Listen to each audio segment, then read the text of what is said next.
no, overwhelmed sa iyong problema, mas na-magnify yung problema, and then, yung seed, yung truth, yung salita ng Diyos, ano nangyari? Nawala na. Yung bawat pangako na nagmumula sa Diyos, nawala na rin. Why? It's because hindi mo alam, you know what, kung paano ito totally pagkatiwalaan. Did you get this? That's why, ano nangyayari? No, nararatol tayo. At ang pinakamasakit nito, no, once na nasubok yung salita ng Diyos sa buhay natin, kung hindi natin to alam kung paano panghawakan sa buhay natin, ang unang-unang gumip up o gumigip up, hindi yung word. Yung katawan natin. Hanggang sinasabi na natin, ayoko na mag-church. Why? Dahil hindi ka nakikinig. Every time, no, na tayo ay nasa Sunday service, ibang laman ang nasa isip mo. Like for example, tama po ba? Sumisigaw yung sikmura mo. That's why ang nasa isip mo, ano kaya niluto ni nanay, ni tatay, ni ate, ni kuya? Ano kaya ang ulam ni manang? Meron pa ba kaya siyang liempo? Diba? And then, nung dumating yung testing, nung Sunday, pinrich lang yun ni pastor Ngayon, dumating sa atin. I tell you, anong sabi ko kanina? What is my introduction to you? Hindi magbibigay ang Diyos ng kanyang salita na hindi mo kailangan. Anong dapat mong gawin? I-prepare mo yung mind mo. Yung puso mo at the same time. Sa bawat salita na iyong naririnig at tinatanggap. That's why, bakit ko kayo tinatanong every Sunday, nakatulog ba kayo na maigi? Bakit? Kasi alam ko yung pakiramdam na kulang ang tulog pero kinakailangan mong tumanggap.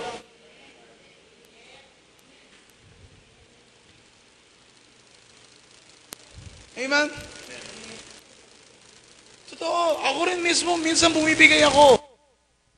Ngayon, kung tatanungin niyo ako, hindi halata na gusto kong matulog. Diba? Pero kung bibigyan mo ako ng option na hindi ako magkakasala, gusto kong matulog. But not here or during the service. Not especially here inside the church. Because kung napansin nyo, wala namang folding bed dito para matulog kayo. Amen. Which is sometimes, no, alam ko, gusto niyo nang, di ba? Gusto niyo nang matulog. Pakinggan niyo itong sasabihin ko. Hindi kayo nasa church para matulog. Tama ba? Nasa church tayo kasi ito yung oras para tayo ay makinig sa mensahe ng Diyos. Sa tinig ng Diyos. Sa tinig na nanggagaling sa kalangitan. Nasaan ba rito yung kalangitan? Don't be sarcastic. Amen. Amen? Why? It's because remember, if you know what is a principle of a true church of God, I tell you, in the book of Genesis, you know what? No? Anong sabi ni Jacob? Truly, this is a house of God. Why? It's because nakita niya na merong heavenly connection. Merong spiritual connection. Are you with me? What do you think here on this place? Amen? Yes, hindi tayo air conditioned. Time will come.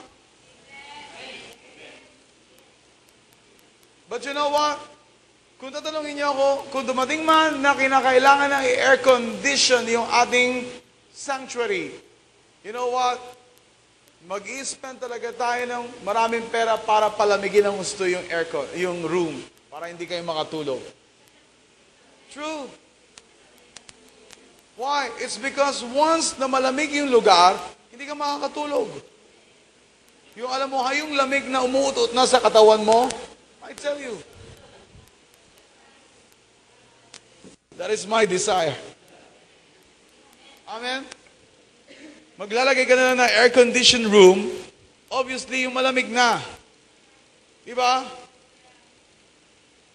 But I know yung nasa isip nyo, iniisip nyo na, nandoon, nakatay na kayo, no? Nandoon, naka-coat na kayo, some of you, no? Formatology na kayo. Diba? Diba? Amen. Amen? Ha? Saan yun?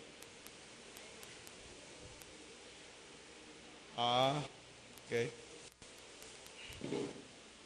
Amen?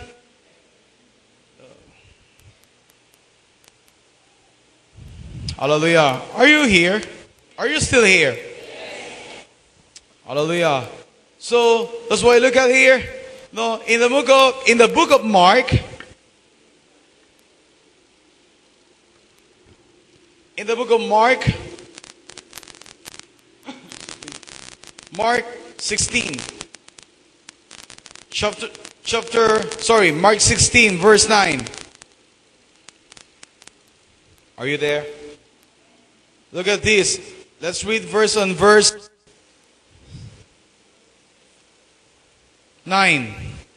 Umagang-umaga ng araw ng linggo, matapos na muling mabuhay si Jesus, siya ay unang napakita kay Maria Magdalena. 7 demonyo ang pinalayas ni Jesus sa babaeng ito. You know what? Before I continue, bakit kinakailangan ilagay dito na 7 demonyo ang pinalayas sa babaeng ito? Because that is her personal testimony.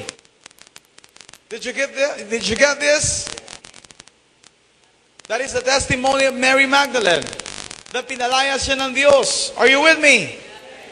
No? That's why, you know what? Huwag niyong baliwalain yung binabasa niyo. No?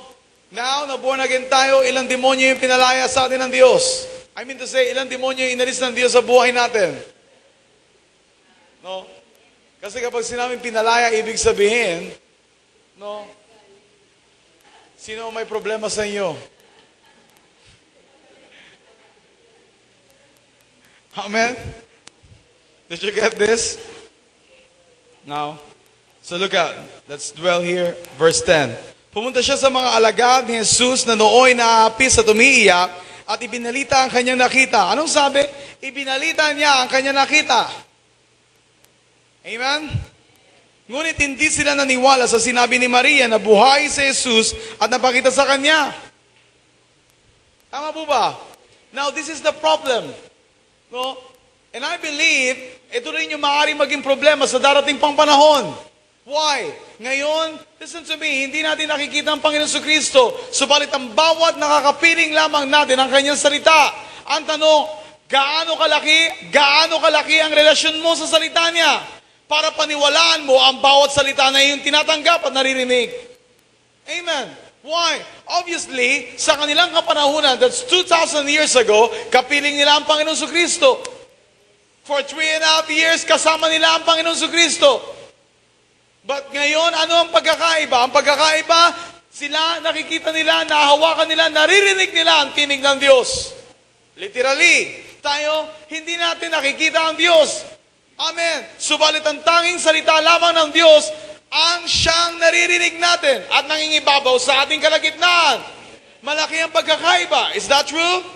Kung malaki ang pagkakaiba, I hope and pray sa mga darating pang panahon. You know what? Anumang kaguluhan ang dumating, I pray na patuloy na ang puso natin ay merong tunay na paghawak sa bawat salita, sa bawat pangako na nagmumula sa Diyos. Why? Kung dumating man ang panahon, you know what? Na tayo ay nasa kagipitan, I pray na ang bawat salita ng Diyos, ang bawat pangako na pinangahawakan natin ngayon, ito ay hindi mabaliwala, ito ay hindi malaglag sa mabatong lugar o sa tabi ng daan. Subalit ang salita ng Diyos ngayon, hanggang sa wakas ng inyong buhay, dalangin ko na ito'y patuloy na maitimo o patuloy na maitanim sa pinakamatabang bahagi ng inyong mga puso. Upang sa ganon, ang bawat salita, ang bawat pangako ng Diyos, patuloy niyo mapangawakan. At alam niyo na ang salita ng Diyos ay sapat na upang ang buhay niyo ay manatiling tapat ayon sa kalooban ng Diyos. Can you say amen to that?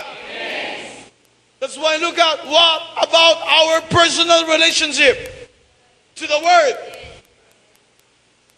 Ano yung ating personal na relasyon sa salita ng Diyos? That's why look at nowadays. Ano yung nakikita natin? Ano yung nakaraan? Ano ba yung padating? To be honest with you, ang nasa puso't isipan ng mga tao, panic dito, panic doon. Is that true? Kung ngayon hindi natin nararanasan yung sa ating bansa, time will come. I'm not prophesying it. Amen? Why? Kung naranasan nila, hindi imposible na maranasan natin.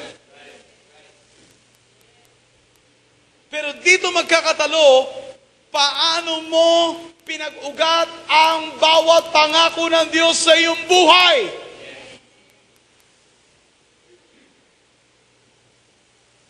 Amen?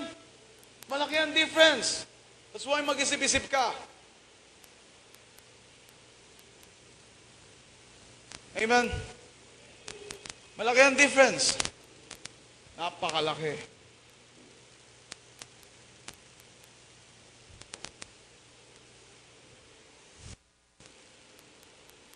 Where are we? Verse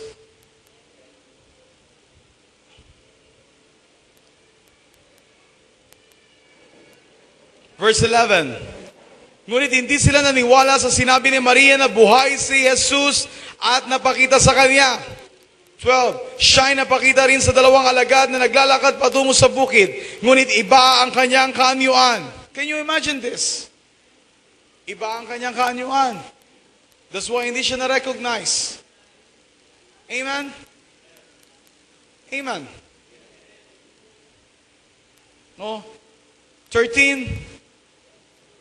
But you know, alam nyo, dumating lang sa akin, o na-realize ko lang, no, kung alam mo ang bawat pangako ng Diyos,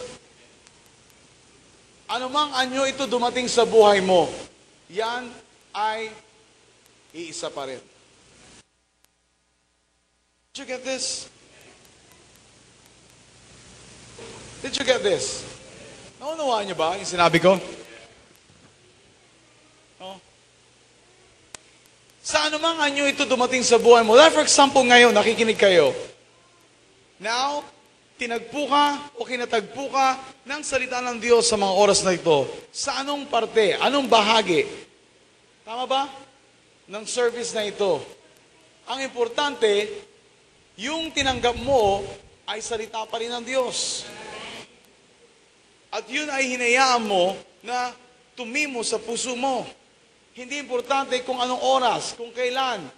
Ang importante kung paano mo kinatagpo ang kanyang salita at kung paano ka tumugon o nag-response. Tama po ba? It's because ang problema, yes, ngayon narinig natin ang salita ng Diyos, pero anong ginawa mo? Tama po ba? Pagkatapos mong tanggapin ang salita ng Diyos, pagkatapos mong pakinggan ang bawat salita ng Diyos, ano ang iyong ginawa? Diba? I remember kahapon sa mga NFP students, and ang ilan sa kanila naririto ngayon, I thank God for that. Diba? Remember,